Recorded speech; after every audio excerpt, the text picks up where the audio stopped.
Hi everyone, and welcome to a book review. First one I've done for a bit. As you will have known, I've been in a reading slump due to pain. I am doing a little bit better, although the pain is ratcheting up. But I am still, at least right now, in the mood to read. So, progress. So, the first one I'm going to talk about is... Oh, she moving? There, okay. The first one I'm going to talk about, I read on my ebook, and it's My Kind of You by Tracy Brogan. This is the first in a Trillium Bay series. I believe it's a trilogy. So this first one, it is a romance, and I will say it is a clean romance. You have the lusting and the person wondering what they're going to look like, what things are going to feel like, if they look as good under the clothes as they do with the clothes on, type of thing. But there's one part where they go and the main characters do have sex, but it's more like a fade to black. He takes her shirt off, she slips her dress off, and then they fall into bed, and then it's the next morning and they're talking about ordering breakfast and her wanting to take a shower. So that's pretty extensive as far as the most explicit part in the book, if that makes sense. So it is clean. I do consider it clean. It's definitely, I would not say it's a Christian romance. There's plenty of romances that are clean, and there's some that are clean romances that are also Christian romances. This is not a Christian romance. This is just a regular romance without the sex, without the spice, the smut, whatever you want to call it. I liked it because I prefer clean romances. So, okay. So two main characters. The main female character's name is Emily, and the main male character's name is Ryan Taggart. Emily's last name is Callahan. So Emily lives on a small island called Trillium Bay. She grew up there. She had a little bit of a falling out with her dad because she basically left the island to elope, and that caused some family strain and stuff. You do learn in this book that Emily's mom passed away when she was very young. You don't get much into that as a story. You just know it is something. So the guy had to raise his daughters on his own. So Emily's father, who is the chief of police of Trillium Bay. So Emily is the middle child. She has an older sister named Brooke, who is campaigning to become the new mayor of Trillium Bay. And she has a little sister named Lily, who is in a relationship with a guy that's the same age as her father. So you're getting a little bit of information about that. And I'll give you a little bit more into this. I ended up giving this 4 stars. I do enjoy romances. I prefer when they're clean. It just didn't quite hit that 5-star mark for me, so I would say it's more like a low 4-star. It was definitely more than a 3-star, but definitely not a 5-star. So 4 stars, what I settled on. What else can I say about this? Okay, so Emily, it's Emily who we're following in this first book.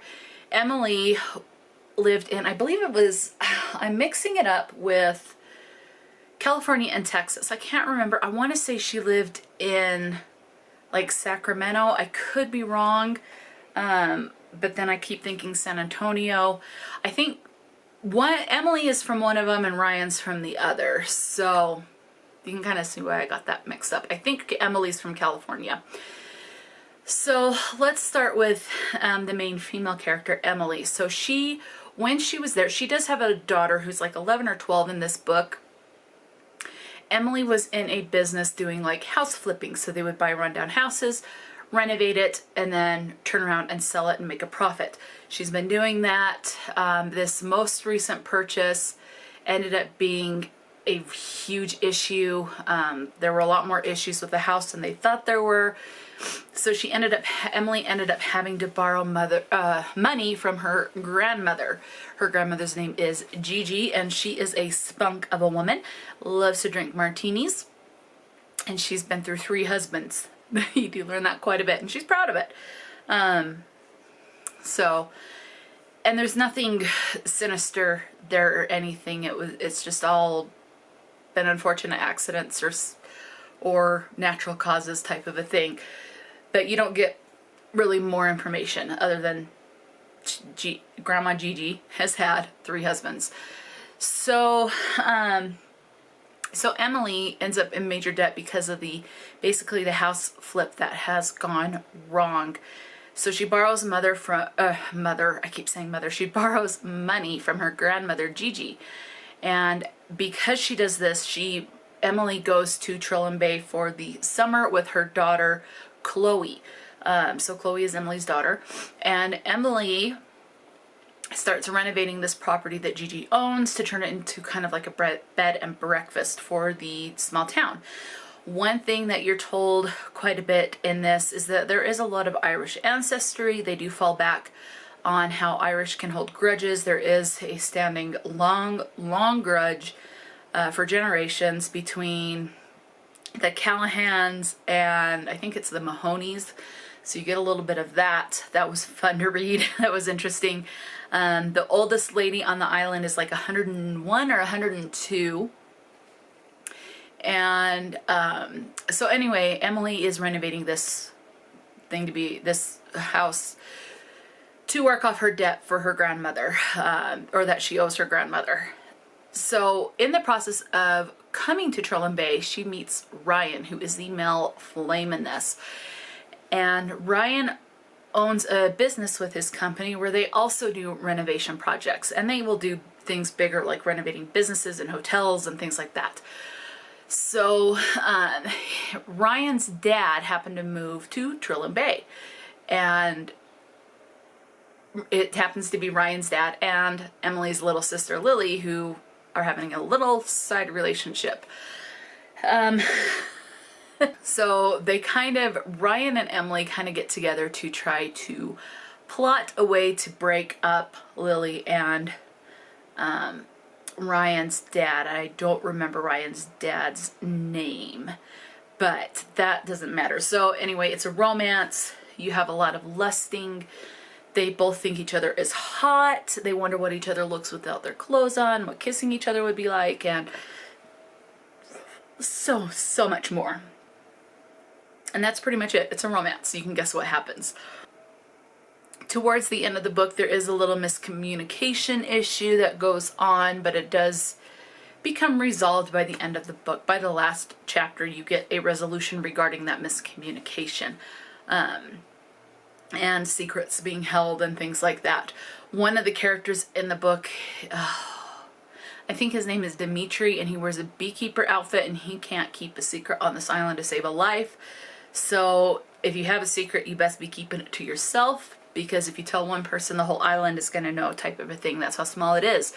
The other indication that this island is so very small is there are no cars allowed on the island. You want to get around on the island, you're walking, you're biking, or the other form of transportation would be horse and buggy, yet it is set in modern times.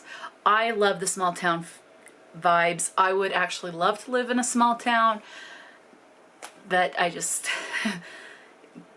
can't do that right now. But I think I would enjoy being in a small town. Sometimes the big towns feel a little claustrophobic and too busy, too much. But anyway, I love the small town vibes of Trillium Bay. Gave it 4 stars.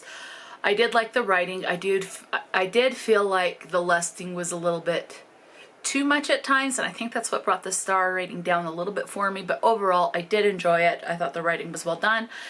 And I am actually continuing on with this series. I actually just recently picked up the second book on my ebook. I don't remember the name of it, but the second book follows Emily's older sister, Brooke. So I am going to assume that the third one will follow the little sister, Lily.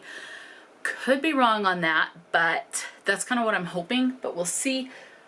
But so far, so good. And even in the second book, you know, it's going to be a romance. So yeah. What else could I tell you? I don't know if I said, oh, Emily's dad is the chief of police. I don't know if I said that. If I did, there's your repeat. Trigger warnings. I can't think of anything because everything, as far as even as far as down to the kissing, everything is consensual. So you don't have to worry about anything like that. It's just a very sweet romance set in a very, very small town. It does have the grudges that go on for generations, and things like that. And sometimes it takes one person to turn things around a little bit. But, bullying would be one. In this small town, Emily's nickname is Peach, and her daughter, so Emily is a single mother. That's something to know too. You do have the single mother going on. So Emily's daughter, Chloe, like I said, is about 11 or 12, and people make fun of Chloe in where they were living before Trillium Bay, calling her like a giraffe and things like that.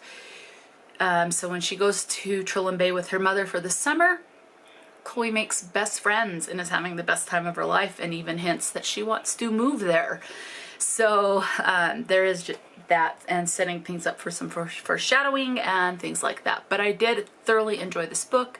Definitely worth the read. I do recommend it, especially if you like clean romances. This is definitely something to look into. So that is literally it for this, because I'm just going to spoil things, and now I got to go check what the dog's barking at. So until next time, stay true to yourself and enjoy a good book, and I'll talk to you later.